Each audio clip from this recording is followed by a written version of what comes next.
Okay, well, welcome to the TheOnlineCo's very first blog evaluation. I'm James Parnwell, the Managing Director. This is Rich Brown, our SEO specialist, and we're here today with Stephen Brinks from 3D Brink.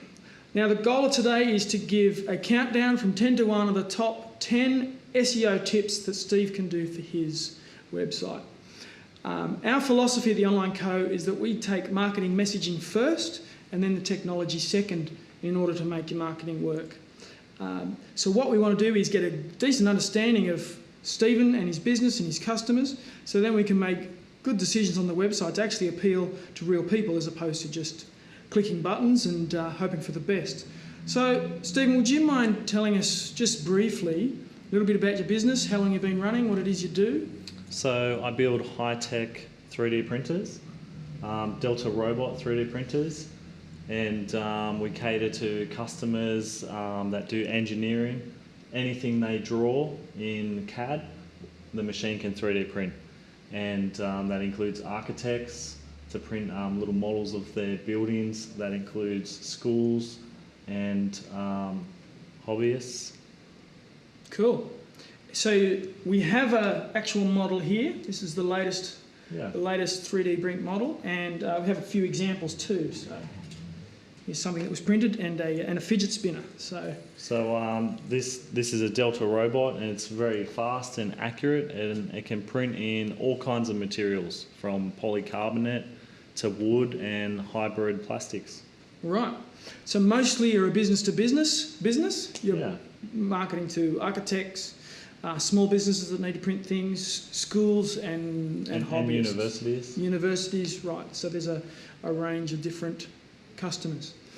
So in this day and age, your website kind of is your business. You used to, back in the day before websites, you'd give out brochures and it sort of told people about your business, and maybe you had a shop front and that was your business.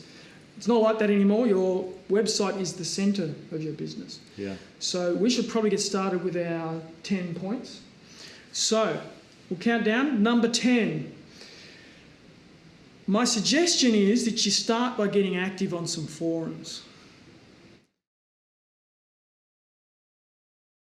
So I just typed 3D printing forums into Google and it's come up with a whole range of them. Number 4 here is whirlpool.net.au. Now the reason that I think you should get involved here is two. Firstly, there's a whole stack of people asking questions about digital printers. Your market is here.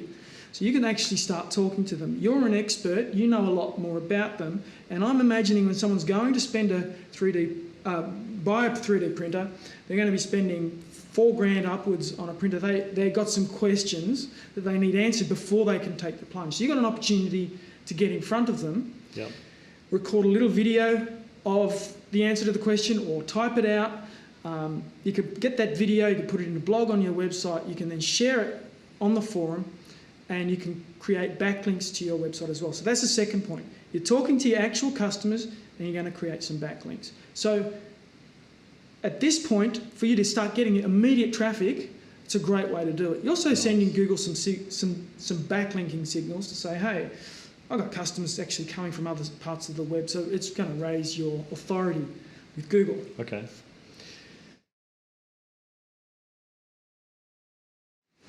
So number 9 is setting the target audience for it to be Australia, since you're selling to Australia. And so if you look in Search Console here, you see that it hasn't been set. So that's just a very basic setting that you can make to tell Google that you're in Australia and your market is Australia. At some point you can change that, but yeah, you've got a .com domain as well, so it doesn't automatically kind of assume. The other point here is to add a robots. So this is the robots.txt tester page, and it's saying there's a 404. There's no robots.txt. And what a robots does is it actually tells Google what pages not to crawl. So you've got about 110 pages crawled. There's a bunch of them that are probably not very useful, and we'd rather Google spend its energy on the good ones than the not so useful things ones. Like privacy page, terms and conditions, that kind of stuff. You don't really care if Google's listing that stuff. So. No one's searching for your privacy page. They'll come to your website and search from there. Yeah. The the next thing is to build a Google My Business page, and that's really helpful because it tells Google where you're at, and especially if you're selling locally, it sounds like you're selling Australia-wide, but you still should have it's basically a Google Plus page. They've changed the name about 16 times in the last few years, yeah. But that's what it is, a Google Plus page for your business. And so, you can put all your opening hours, your website, photos. Location? Location's yeah, the yeah, whole that's, point, yeah, exactly. And if you wanted to really focus on selling around here, you could set the area that you sell to, and Google will help localize the results. Yeah, good. And they'll verify that account by sending you a postcard, an old school postcard, to make sure you are where you say you are. Oh yeah, and type in the code. Type in the code, you've done it before, yeah. Nice. Yep.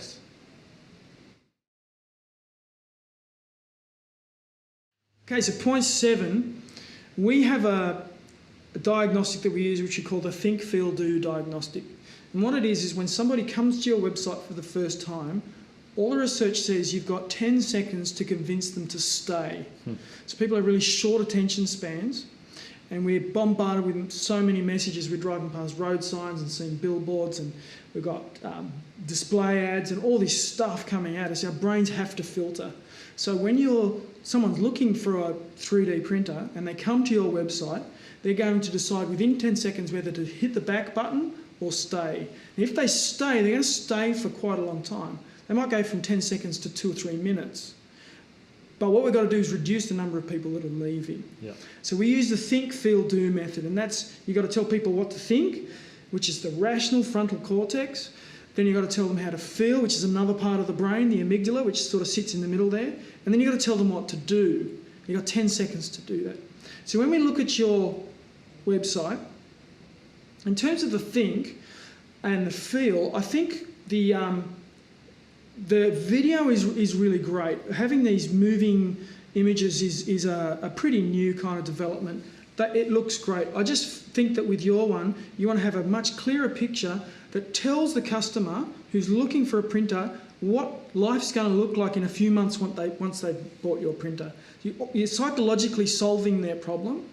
Now, internally, they're feeling, I don't know if this is the right thing, I don't know how much it costs, I don't know that I'm going to buy the right... They've got all these questions, right? Yeah. So ideally, I'd show somebody making something or have some sort of image, and you can again use the video idea because it appeals to the eye, the movement. But I think it would be the next step on from what you've got here.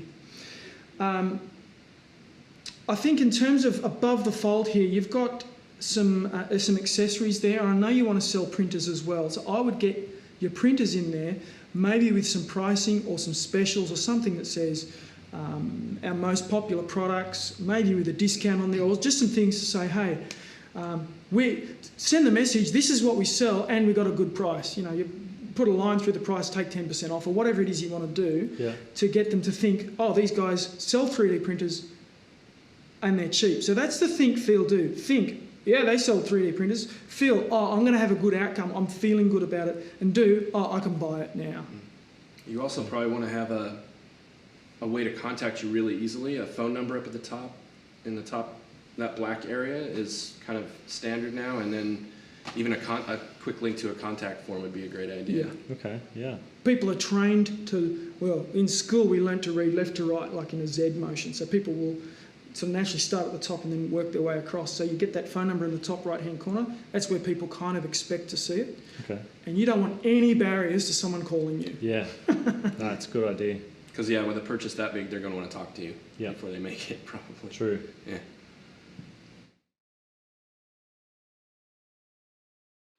So the next thing we want to do for point 6 is to think the way Google thinks. Now, if you put yourself in Google's shoes instead of yours for a minute, Google's whole job is to give the best possible result when someone types something into Google.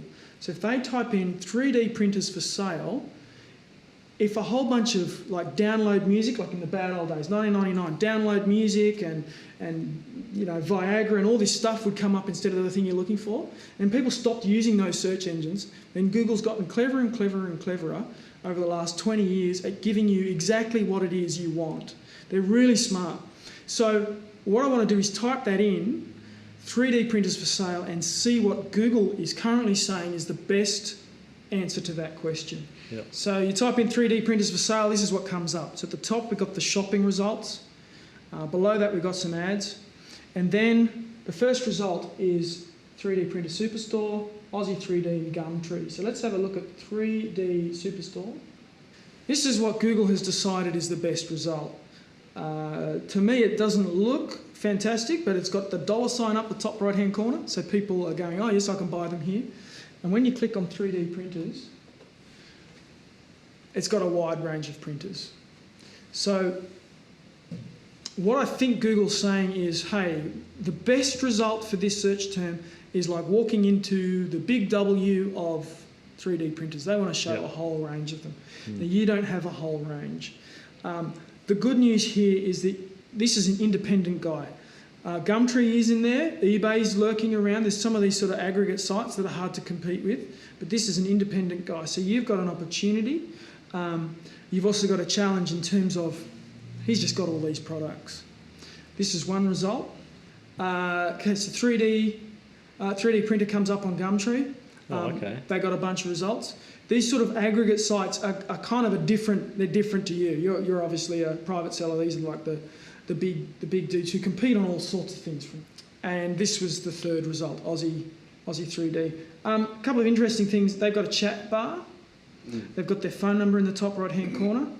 And they've got a dude who's built a little version of himself and a couple of other fun things. So in terms of the hero shot we were talking about and the idea of showing the outcome, these guys are probably a little bit further ahead. And then below that, you can see this special offer just at the bottom. They then get straight into some special offers. They got red sale. They got a few things to say, hey, we're cheap, come and buy from us. They're straight into it. So this is what Google's saying is the best result. And so it's good to look at this and learn from it. Yeah, definitely. Copy the good bits, reject the bad bits. So the next point is when we look in Google, we do this site : search to see which pages of yours are listed. It's kind of a nice little trick that you can do.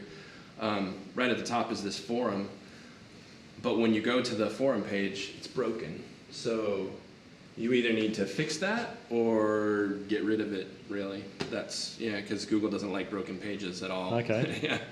Google sees that and says, what's up with these guys? Yeah. Any errors are a problem. Yeah. So I guess the next section is to come up with a blog part of your website. So to do this, you want to come up with like a content plan. Usually you want to write like 3 months, and either record a video a week or write a blog a week. And what you do, let's suppose you record a video of you making something.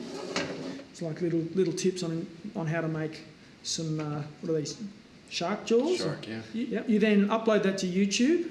You then embed it onto the blog. You put a little bit of text about what it is you're doing, and then you post it to Facebook and all the different social media, and you get that one piece of content to work a lot for you. Okay. So you're doing a few things. You're obviously answering specific questions that customers have. Okay.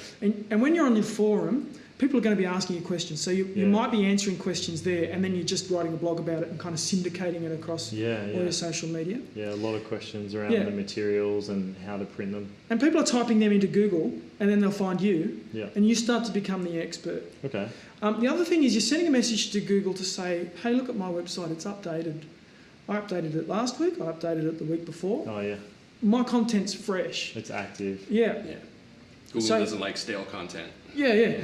You got another one of your competitors who hasn't been updated for 6 months, and yours was updated every week for the last 6 months. It's just one factor. Yeah.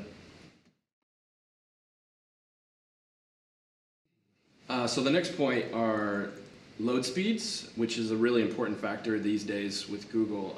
So many people are using mobile phones. If your site isn't optimized to load quickly on a mobile phone, then Google will penalize you actually if your site isn't fast enough. And there's a really easy way to see what Google thinks. It's this page speed insights page, and you just type your URL in, it'll give you a score, and it'll tell you all the things you need to do to improve it. It oftentimes has to do with images being too large, or there's all sorts of nerdy things you can do to fix it, but sometimes it has to do with your hosting. If you have enough resources on your hosting plan to be able to have a speedy load time. There's a lot of factors there, but the results of that analysis will point you in the right direction.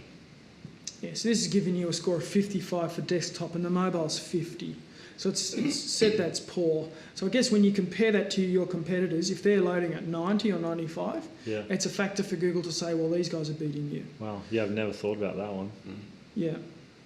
Another factor too is, and your site is responsive, but which means you can look at it on a mobile phone. But if it's not, the mobile score will be 10, or 0 or something, because that's a very important factor now. Is if your site will load on a mobile. Yours does. So.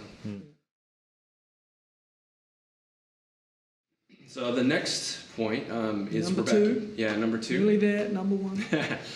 is back in Search Console, Google Search Console, there's an area for you to submit a sitemap, and this is a really, really helpful thing for Google because it gives Google a map of your site. It's a sitemap. So you haven't submitted one, so if you do, you probably see an increase pretty quickly, because then Google says, oh, here's you're making it easy for Google basically to know exactly what pages. Yeah, and you can exclude pages that, like what we were talking about earlier. You can exclude it from your sitemap. With Magento, I imagine they have sitemap plugins, things like that. They build it for you and update it automatically. Yeah, because if you do it manually, it can be a nightmare. Because especially if you have a lot of pages, so you get a system to do it for you. That's very helpful. Yeah. Okay. So you might get the biggest bump in traffic by doing that. Yeah. Finally, point 1, the most valuable thing I think you could do is to update your homepage for the term that I think you should optimise for to start with, which is 3D printers for sale. At the moment on your homepage, you've optimised 3D Brink, Delta Robot 3D printers. I'd suggest you change that to 3D printers for sale, Pipe 3D Brink. So you've got the number 1 term at the start, and that's going to tell Google we have 3D printers for sale. Then what you're going to do is watch it over the next few weeks to see what happens to that result in Search Console. Whether you get to the front page or not, don't know. Maybe it's going to throw up some other results that are more helpful. But I think that's a really good keyword to start with. You're in a pretty competitive space, so you might hit page 1 for a week and then drop back, or there could be a few different. Yeah. Well, it's better than page 6.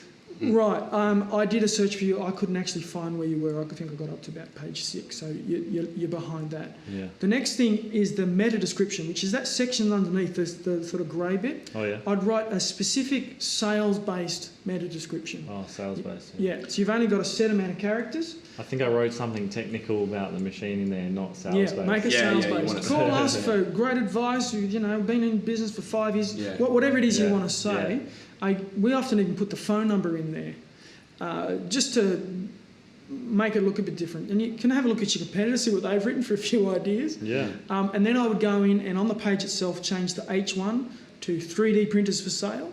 So you're sending a really clear message to Google, this is what we're about. Yeah. Now, once you've done that, you've then got to go and do that same process for every other page. But this is where you start. You start with the home page and you take it from there. So that's our top 10 tips to optimising 3D Brink. There's a lot of hours involved with actually implementing all of that. That's some awesome stuff. Yeah, and for people that are watching, those points can be applied to any website, not just to 3D printing websites, although you want to change your main keyword. So look, in the comments, feel free to ask any questions. If you're watching this on YouTube, hit subscribe. If you're watching it on Facebook, click like. We're going to be releasing these on a consistent basis.